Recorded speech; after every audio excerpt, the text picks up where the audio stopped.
Hi, people. So today we're going to talk about new media power.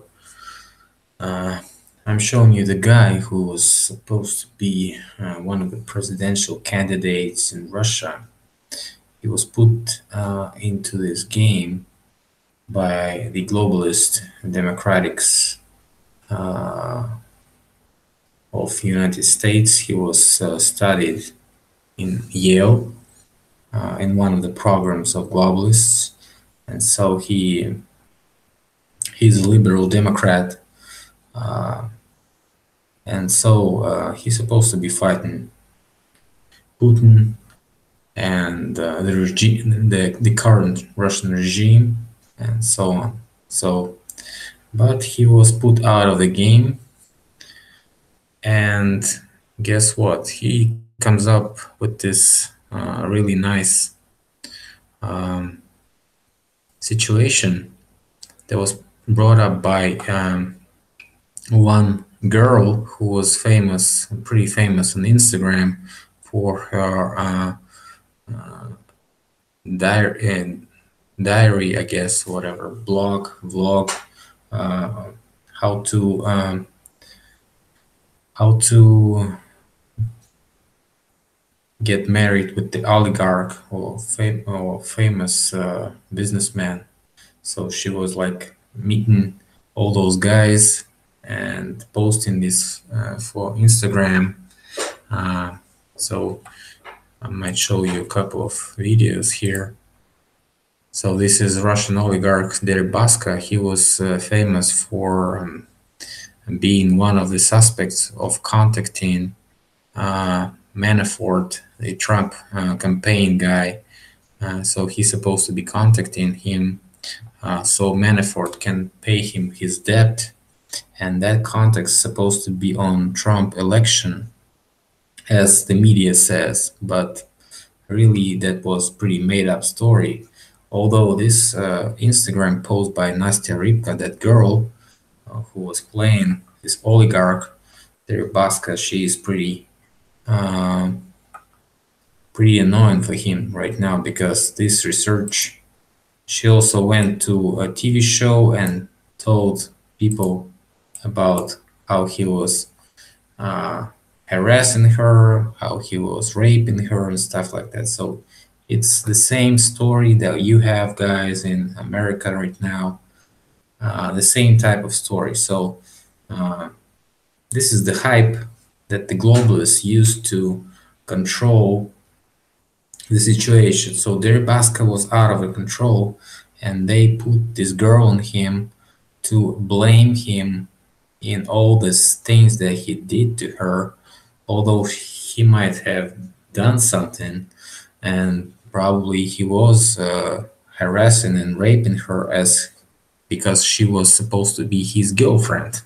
Of course, he was supposed to be sleeping with her and stuff like that. So that's what she was saying in her Instagram. But now she's talking about rape because he was like quitting her. And this Deripaska, a rich man, he's pretty suppressed by all this Instagram, YouTube story by this opposition leader, Navalny, who's supposed to be fighting Putin. And this is all coming up in front of the election circus that we're gonna have here in Russia, because we know that Putin's gonna win, and whatever anyone is doing, Putin's gonna win, not because we love him or not, just because he's going to win. This is serious story, and we should talk about this sometimes else. But this shows that the situation is bringing more heat, because Russian court made a decision to Russian communication control to shut down YouTube if YouTube doesn't block this video. And also many more websites gave this were given this warning to shut down the content. Although this guy is globalist, nobody can do nothing about him, because he is not in jail, although he has two trials when he was blamed as a guilty person in scam and theft. He is not in jail right now. So it's one of the most serious case in justice history when a person has uh, two court decision that he is guilty in two crimes and he is not in the jail just because he is an opposition leader of some sort of liberal kind. Well, okay, the next case I wanted to show you is the case about Russian billionaire and banker Oleg Tinkov, who's also a globalist person. And these two guys actually have a YouTube channel which is also making a different research, and they have a comic style, so they use Russian movies, they use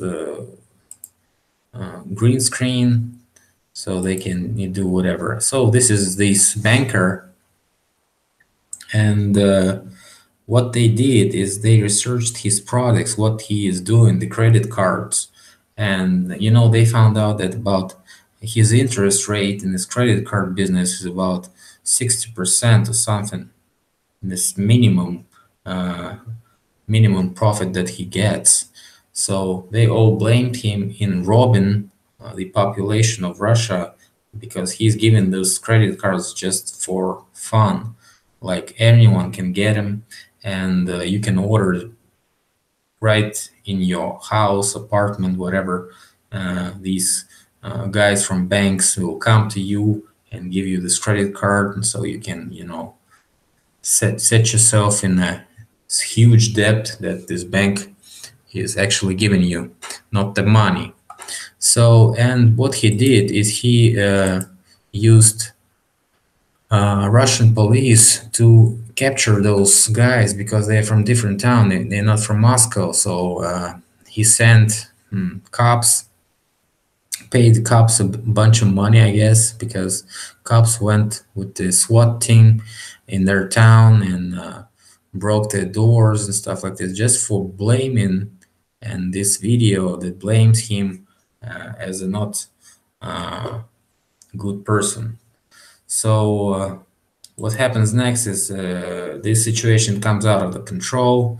The more he tries to shut them down, the more videos get copied and stuff like this. YouTube doesn't block this video, although they really blocked it for a couple of days, and they rated it 18 plus, so nobody can see no trends and stuff like this. So it was pretty paid operation by this banker, but nothing really worked because whatever he'd done, the criminal accusations, the cops, the SWAT team, the lawyers that pressed those people and those guys to shut them down, those truthers, because they're really truthers. What they're showing is really, really great. It's funny and it's really, really interesting to see because it's another point of view, and all those sheeple watched this video and was very happy to understand that they've been robbed. And that's why it has like 8 million views, 9 million views, and about 500,000 likes. Okay, so this is what was not the case. So banker was shut down by two simple boys from Russia. Billionaire was shut down by those two guys, and he pulled away those sanctions that he was paying for. He pulled away these charges in civil court, and he is almost done with the charges in criminal court. And he did it because he was pressed by the community of YouTube and many famous persons. Even Putin stepped on the side of those two guys, and so he helped them with the word and stuff like this. So, okay, next topic I wanted to talk about was a Flat Earth Conspiracy channel, which doesn't make any more videos. I don't know why. If you've seen Lori or you worked with her, maybe you should go and ask her in comments why nothing happens, because it was really good research, although sometimes it was maybe too extended, not so short for the viewers to understand the idea, but still it was very good research. And Lori was also the channel, the Flat Earth Conspiracy, one of the channels would take an interview with me first time maybe in 16th, the year 2016. Also, there's a channel in Russia, TMS Analytics, so he is making fun of International Space Station. So what he shows it that people riding vacuum cleaners and stuff like this, that's what they do for our money in Russia, because we also have a Russian team there. And whatever they do is they just having fun playing badminton and stuff like this. So they had a tournament in badminton. They had like 3 teams, Russian, USA, and Japan. So somebody won, no, whatever, who won. So nobody cares, because it really is pathetic for those people to spend so much money there in space, as what they say they do, and not give any good research for about 20 years, because nothing really is being brought up by those expeditions that eat so much money and nobody is really seeing anything. That's what this person says. So it's really a good channel because it questions everything. Also, he has information about moon tax that we're gonna have in Russia. So they're gonna pay like $30 billion in 15 years plus $8 billion for creating an exploitation station on the moon orbit. This is just really pathetic, because to see this and just hilarious to hear such words. So it's about 2.15 trillion rubles, Russian rubles, which is really great amount of money. So it's like $500 for each person of Russia. So we're supposed to pay this in so they can create the station in 2040, 2050, just very soon, in 20 years or maybe even more. So this is really, we'll see what's gonna happen. They surely will take our money, but probably it's not gonna happen very soon. So okay. Next thing is a great interview on this show by Vladimir Solovyov. He was interviewing Russian scientist. This guy is probably a Mason or something, because he's acting this way, but he brings up and whistleblows sometimes very good information, as in fact he was talking about the new human race that they breed in right now, the Homo servantius, or whatever, the servant, or the humankind which are serving the elites. And so this was really great information, because I never heard about it, and he was talking about it in front of Russian Senate. So it was really great to hear that, because many people know about it. So he's talking about the global science, and he was talking about the programs that global science has, globalist science. So he is not the part of it, but he is still in the circles of scientists, as he is the head of Russian research institution. And this interview was started with the Tesla flight in space, and so he said like he is very skeptical about it, because many bubbles passed, so this might be just another bubble. Look at the numbers that Tesla shows us in the reports, and you'll see how many is spent and how unprofitable this corporation is. If it's not really pumped with the U.S. government, Tesla corporation probably would be broke already. So, and he says like, well, I remember this ozone layers or whatever problem that we had, and so somebody made money of it because we changed the gas in all these devices. But who's talking about ozone layer right now? Nobody. The problem is solved because nobody's advertising it. This is the problem. So that's what he meant about the Mars mission and all this stuff like this. So if it's advertised, they make money, and we just have to sit and wait for them to feed themselves and their relatives or whatever their businesses with these projects screw up like they always do and shut up forever about this. That's what they do. They put up a problem, screw up, spend a lot of money, and act like they didn't have any coincidence or something like this. Also, we had a snowfall that was really interesting because it was like a weather weapon attack. We had like 100.25 month normal amount of in one day of snow. So it's like I went out of this,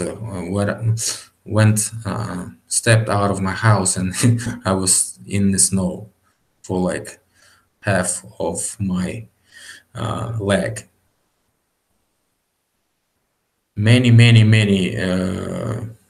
car crashes was in this day. But what about United States? I know you have this storms and stuff like this with snow, but you probably haven't got this far as we do. So why don't we ask Tesla how to clean out the streets after effects of these weather attacks that we have in nowadays? How to avoid fall of the trees on the cars and on the people on electric wires and stuff like this. How to avoid this and not spend the money flying the dummy into the space in the car and showing it us on the green screen, chroma key video effects, CGI. So we also had it in Kazan, and it's very annoying when you drive and you don't see your road. It's really strange how people can survive in such situation when it's dangerous and you can crash in any car in front of you, and maybe somebody in the back could snow is everywhere, like people get stuck in the snow. Okay, so weather weapons are really used in nowadays, and watch around. Okay, so I guess it's all that I had to say today. Thanks a lot for watching, and see you later. Bye.